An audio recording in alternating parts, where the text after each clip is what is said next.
If you're a heat and air conditioning technician or even a salesperson, is there a dark side to heating and air sales, and why does it matter? This is a super important question.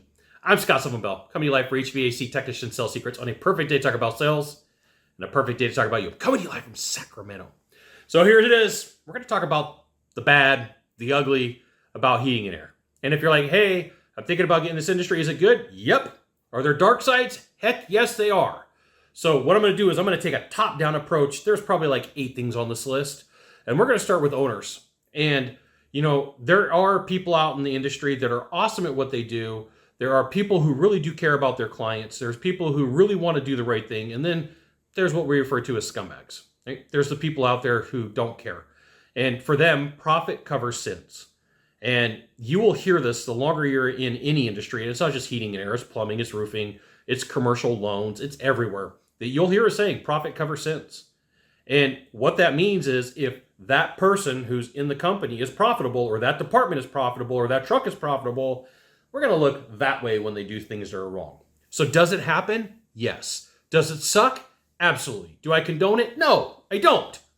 Like if you watch any of my videos, I'm like, hey, don't be a scumbag. You don't have to do it. There's plenty of money to be made. Okay. So the profits cover sin model will get to you because you're like, I'm a moral person. And I don't think it should be done that way. And I've had the conversation. I went to the owner, and it doesn't really necessarily feel like they care, because sometimes they don't. Because for them, profit matters. It's the only thing that matters, right? Number 2 on this list, when it comes to owners, sometimes they play with your commissions. And I can tell you that I have seen in this industry where owners have said, hey, my comp plan is so impossible to understand. You think you're making this much money? You're making that much, right? I have seen management teams go to bookkeepers and say, hey, I want you to figure out how to take a point off of everybody's commission, because at the end of the year, that adds up to a lot of freaking money. And a lot of bookkeepers and accountants are like, oh, that sounds good. Those salespeople are whiners and complainers, and they make way too much money. With that being said, sometimes your spiffs get played with. Oh, well, you didn't really make that sale, and your paperwork wasn't right, and it wasn't done on a Wednesday on a full moon when you stubbed your toe getting out of bed. We're not paying you.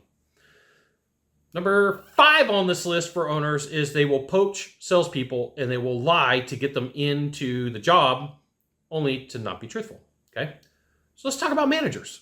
Sometimes your managers play games. Sometimes the managers are forced to play games. So they have to defend their castle. So you go into a big management meeting and every manager's in there and they're like, I got to make decisions. And sorry, buddy, you are at the bottom of the decision tree and you are the person who's going to get it. Poop rolls downhill and you just happen to be at that 45-degree angle. And like their answer like doesn't make sense conceptually. Like really? Like I didn't do anything wrong. Yeah, we know you didn't do anything wrong, but you know, you were the sacrificial lamb. And so what happens is you could have your numbers played with.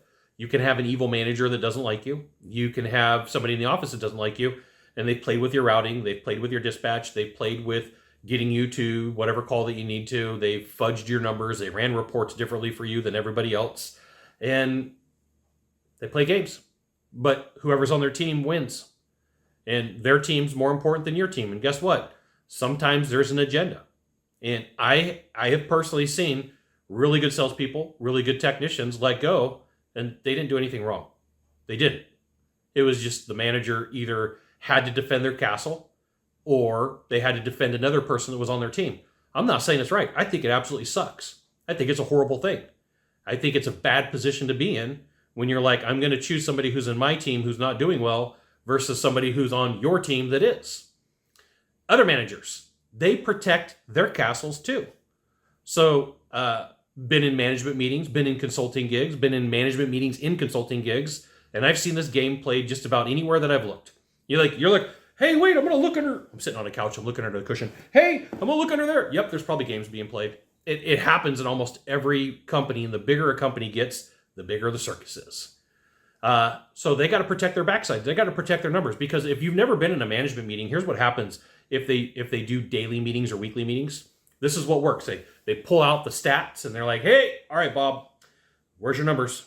Oh, well, there's nowhere for me to put feelings and emotions in that Excel file. The only thing I can put is numbers. Where's your numbers?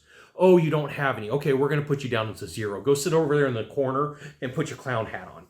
That's how it works. Okay? So they got to protect their backside. So sometimes they'll go into an office meeting and they'll be like, hey, Scott's employee, that guy, Scott, the guy, the guy that works for you, Scott, he completely screwed up. He completely screwed up. And so, I don't want to talk about my numbers in that zero and wear the clown hat. Today, what we're going to talk about is your guy. He was speeding.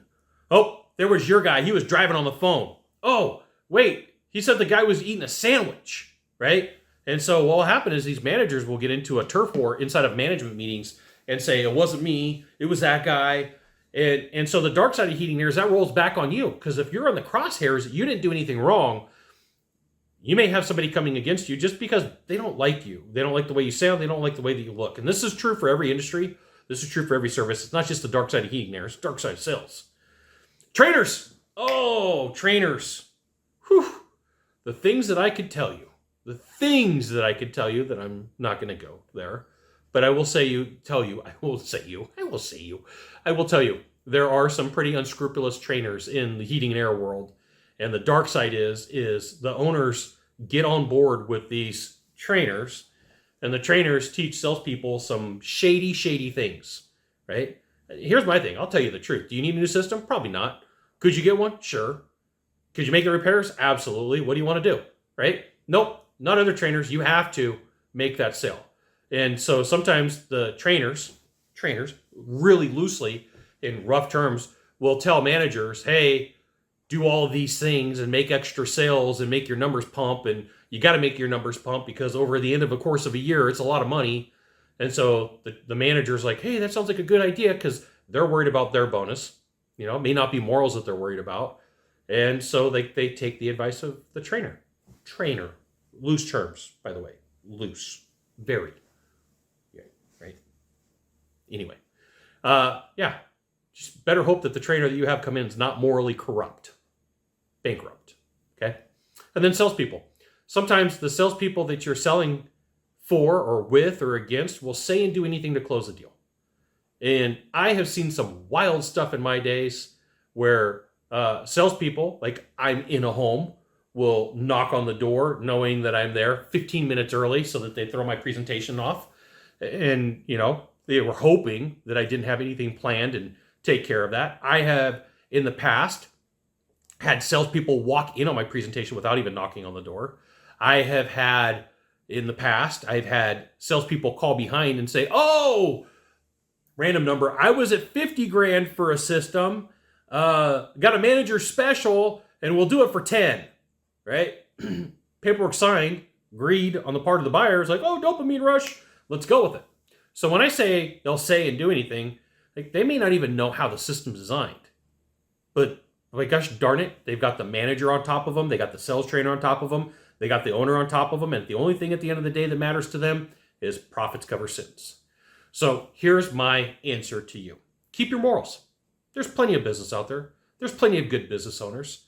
There's plenty of people who will say, hey, I want a good technician. Hey, I want a good salesperson. Hey, I want you to tell the truth. Hey, I want you to be good at what you do and take care of my clients. Hey, I want you to get good reviews. Hey, we're here for the long run. And all those things matter. Now, believe it or not, you may not know this, but there's times where companies call me and say, hey, will you come work with my people? And I go look at their Google reviews. I look at their Yelp reviews. I make some calls as if I was a client. And sometimes people don't pass. And I have to say, I wish I could, but you're a scumbag, right? And it's not the popular thing to say, but it's the truth. And so sometimes, actually for me, all the time, the truth is far more important than some money, right? Money is always going to be there. You can only do two things with money. You can stack it up or spread it out. That's what my grandma tells me. You can only do two things with money. Stack it up, spread it out. So you don't have to make stuff up. You don't have to lie. You don't have to cheat. You don't have to steal. There are some fakes and frauds, and there's a lot of fakes and frauds in the industry. There's a lot of really bad people out there. If you want to know the dark side of heating air, I've laid it out. I've given you the goods. You got one of three things to do from here. Just one of three. Find the subscribe button. Click on it. Every time I send out a video, you'll get an update. 2, hit follow. 3, share this video with a friend. Yeah, I said it. Get over it. We'll see you soon. Thanks for watching.